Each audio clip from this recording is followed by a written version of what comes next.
bainau maradian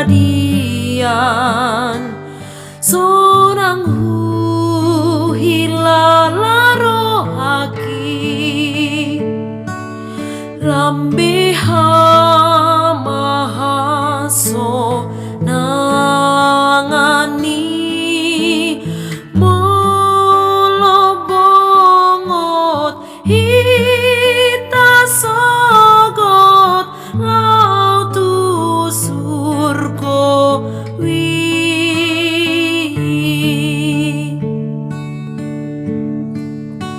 Kasih karunia dan damai sejahtera dari Allah Bapa kita dan dari Tuhan Yesus Kristus menyertai kamu.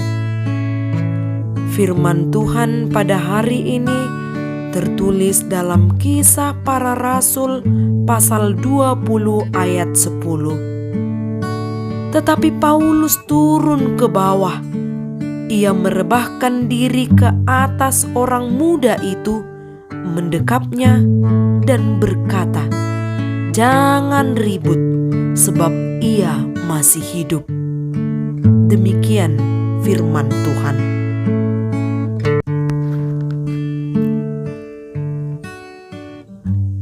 Tuhan menyertai Paulus dalam pelayanannya. Seiring perjalanan pelayanan Paulus dari satu tempat ke tempat lain, ia memberitakan Injil. Selalu diperhadapkan dengan banyak masalah, ancaman, tantangan dalam pelayanannya. Namun yang ia yakini adalah Tuhan yang memanggilnya, Tuhan yang mengutusnya. Maka Tuhan pula lah yang memberikan kekuatan pada Paulus dalam pelayanannya. Banyak kesulitan atau persoalan yang ia hadapi dalam pelayanannya. Beberapa dari kesulitan itu ia alami ketika ia di Efesus. Terjadi keributan di Efesus. Namun setelah keributan di Efesus itu reda, Paulus pun melanjutkan perjalanannya ke Makedonia.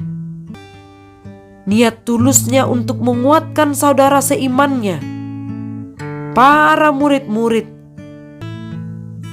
bertujuan agar orang-orang yang ada di Efesus tetap teguh dalam Tuhan. Meski Paulus selalu diperhadapkan dengan banyak masalah, ancaman dalam pelayanannya, namun ia tetap setia untuk meneguhkan, menguatkan hati orang-orang yang ada di sekelilingnya. Dalam perjalanannya yang hendak berangkat ke Syria, ia tetap menghadapi kesulitan. Ia tahu bahwa orang-orang Yahudi hendak membunuhnya. Ia tahu ada sekelompok orang yang ingin mencelakai dirinya.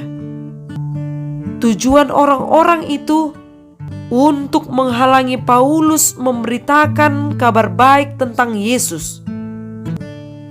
Namun Paulus tidak tergoyahkan imannya, tidak terhentikan langkahnya dalam situasi apapun yang mengancam.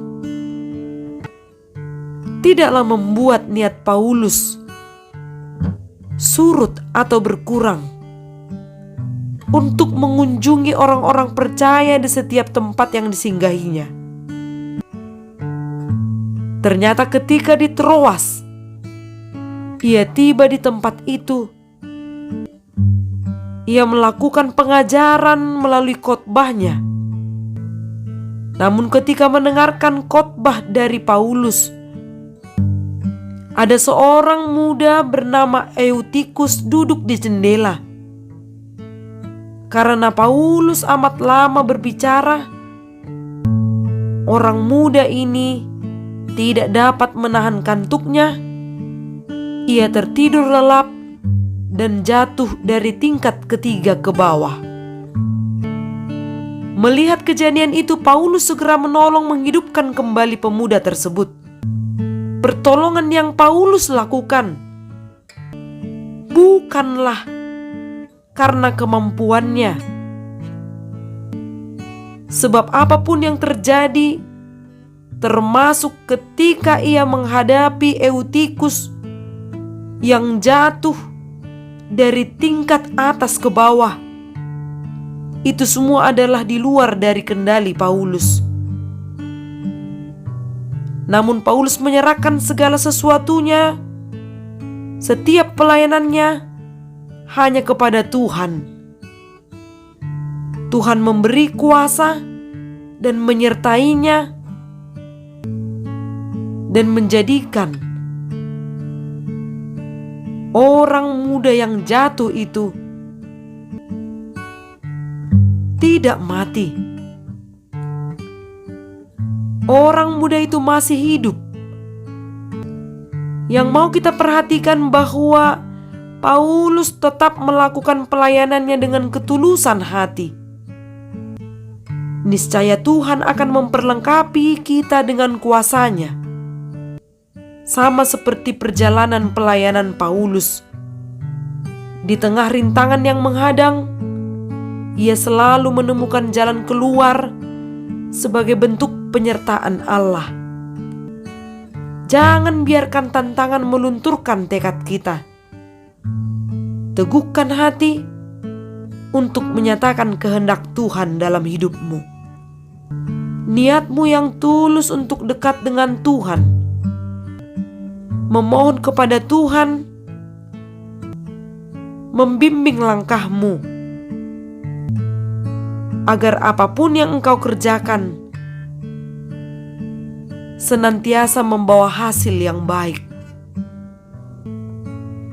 Amin. Salam sehat. Semoga hidupmu diberkati melalui firman-Nya. Horas.